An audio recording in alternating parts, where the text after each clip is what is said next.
After completely destroying Notre Dame, it's awards week. It's an award ceremony. But first and foremost, we've gotten ourselves yet another recruit. Roland Whitaker, 3-star middle linebacker. That's huge. There we go. That's what I'm talking about. I knew that big time victory should have jumped us up. So now we jump from 4 all the way up to 1 after smashing top 10 Notre Dame 72-7 in the conference championship. Look at that. Number 1 in the nation now. We number 1. We ain't been number 1 all year. What a way to turn around. Small school, Florida Atlantic. Starts off 2-0, loses to Miami. Falls back to 18, has to climb back up. Never reaches number 1, and then finally after conference championship, reaches number 1. Let's go. Marcelin, American Defensive Player of the Week. How does he get it over Cam Hardy? Cam Hardy went nuts, had nearly 5 sacks. So he gets off American and National Defensive Player of the Week, 3 sacks, 4 tackles, 9 tackles for loss. Insane game. Ndoma gets American Offensive Player of the Week, 469 yards passing, 5 passing touchdowns, 3 picks with 2 rushing touchdowns on top of it. And he also gets National Player of the Week. I was a little skeptical of that. I thought he might, but I figured there was a possibility he wouldn't because it wasn't like it was the best. But nonetheless, we got a bye week this week. Top stories. So you got Peyton Morgan, 6 tackles, 2 picks, defensive player of the game for Texas Tech. Tennessee pulls off the victory over Auburn, 49-35. So there's no scouting, just like I predicted last week was the last week. I couldn't really remember. So just before conference championship or conference championship week is the last week that you can scout and recruit. So Heisman Trophy running right now. Cam Hardy has jumped up in there now. He's 4th. So Marcelin's still 1st and Ndoma's still 2. But Cam Hardy had such a lights out game the last game, it put him on the map. So now he went from not being on there at all the whole season to now he's 4. So we got 3 people in the top 5. Ndoma, 5,000 yards passing on the season so far with 59 touchdown passes, 20 picks. Not good on the picks, but he added 22 rushing touchdowns. Jamari Sands had 600 yards rushing. Willingham had nearly 2,000 receiving yards. Meeks 1,363. Gennard is not exactly close to the 1,000 that I wanted to get him to, but he's got 15 touchdowns. He's right behind Meeks. Meeks has 16. Willingham has 25. Defensively, we got Marcelin with 26 sacks on a season, so I know that's a record. Cam Hardy right behind him with 18. Denard with 15.5, Lee with 8.5, Goggins with 7 picks, Lawrence Johnson with 6, Doug Pierce with 4. Then you got Jarvis Johnson with 3, Charquez Lee with 2, and Bennett has 2 as well. So I don't think we really have any tasks this week, but let's check out these records while we're in the process just to see what records we hold so far. Career-wise, Marcelin is now. So we now have somebody on the map for a career record, and he has a career record of 52 sacks. So national, is that national? No, that's not national. Wait, hold on. Let's see, season. Let's see what season records are. So national season records, we got a lot of people on there. So we got Meeks with the 2773. That was from last season. Then we have Kiki Ndoma is on there. So we got quite a bit of records. We do got quite a bit of records. We're 12-1. There's no recruitment. There's no task. So we might as well go ahead and advance to the following week, which that should officially be the awards week where we receive all awards. Because I'm not mistaken, that's the first week of the playoff, but we should have a bye. So bingo, let's get it. Ciante or Sante, I did say I was going to call him Sante. It's probably Ciante Braxton, 4-star cornerback committed. We got Paul Yearby, somebody we've been recruiting the whole year, 3-star, he committed. Antoine Bradford, middle linebacker, 3-star, committed. And then we got 2 other people that have us first. So we probably won't get them throughout the rest of the season because that's about it. That'll probably be an off-season thing. But nonetheless, we are locked in at number 1 overall in the nation.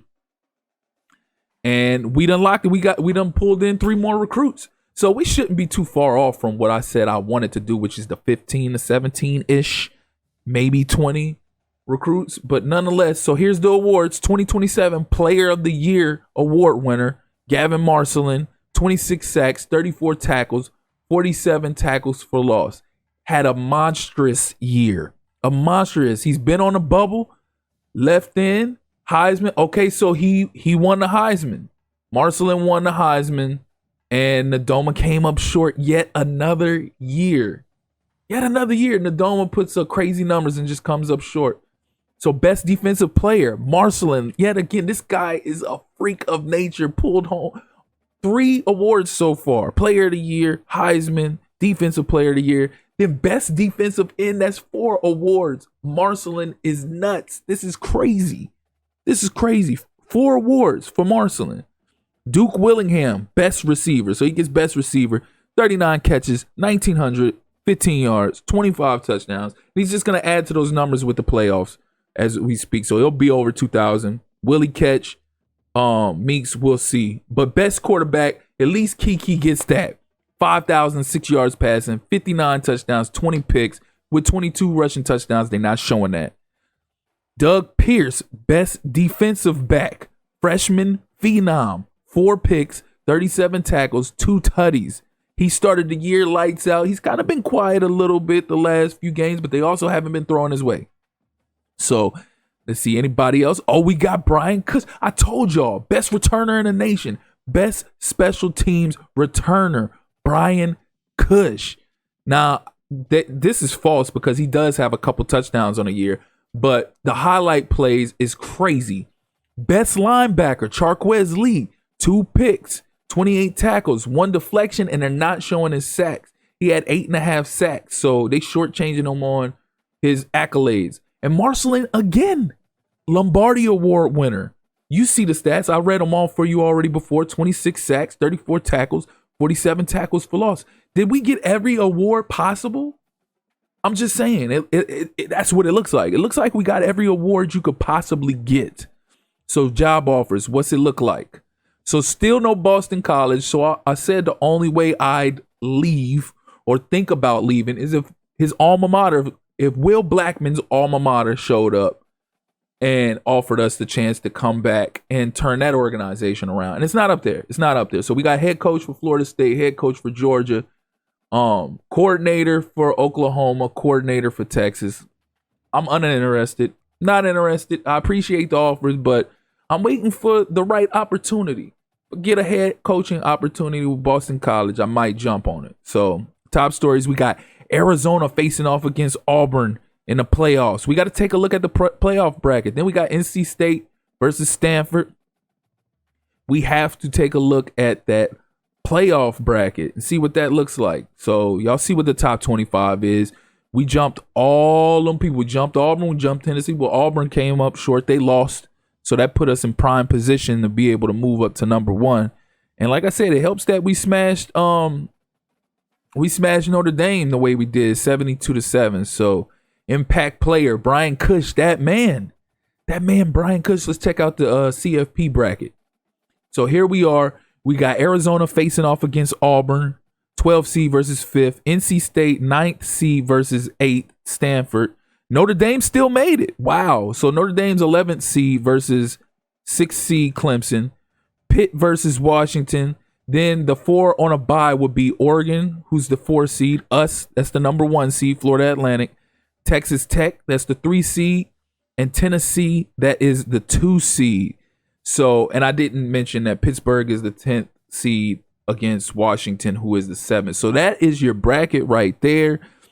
All people on a bye waiting to see what happens in week 1 would be Oregon, Florida Atlantic, Texas Tech, Tennessee. So we got ourselves some good matchups. I'm surprised. I'm shocked that Notre Dame still squeaked in there. I would have thought, yeah, they have a good record, but I would have thought that after we did what we did to them, they would have been like, we might want to hold them back. So All-Americans, we got Kiki Nadoma, first team All-American, Duke Willingham, Gavin Marcelin. I'm sure Goggins should be up there, at least I believe. But let's see. Ndoma, Duke Willingham, Gavin Marcelin. Do we have anybody else? No Charquez Lee. No Goggins? All those awards we won and we don't have no linebackers or corners? Like, really? Wow, not even second team, huh? The disrespect to Goggins is disgusting. Well, at least Doug Pierce got in there, freshman All-American. Okay, so Doug Pierce got in there, freshman All-American. But the disrespect towards Goggins is insane. Wow. Okay, I see how it is. So early National Signing Day. Nothing to see here. It's not like we could use hours on anything. We got the 3 new recruits that we had added.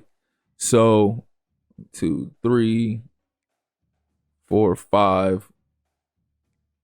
Let's see. Keenan got 5, 6. We still got some players up there that we waiting to see what's gonna happen with them. Year B, let's see, 7. Whitaker makes 8. Bradford makes 9. Let's see. Got us locked out. Golly, we got a lot of people got us locked out, huh? Let's see. Boom. Boom.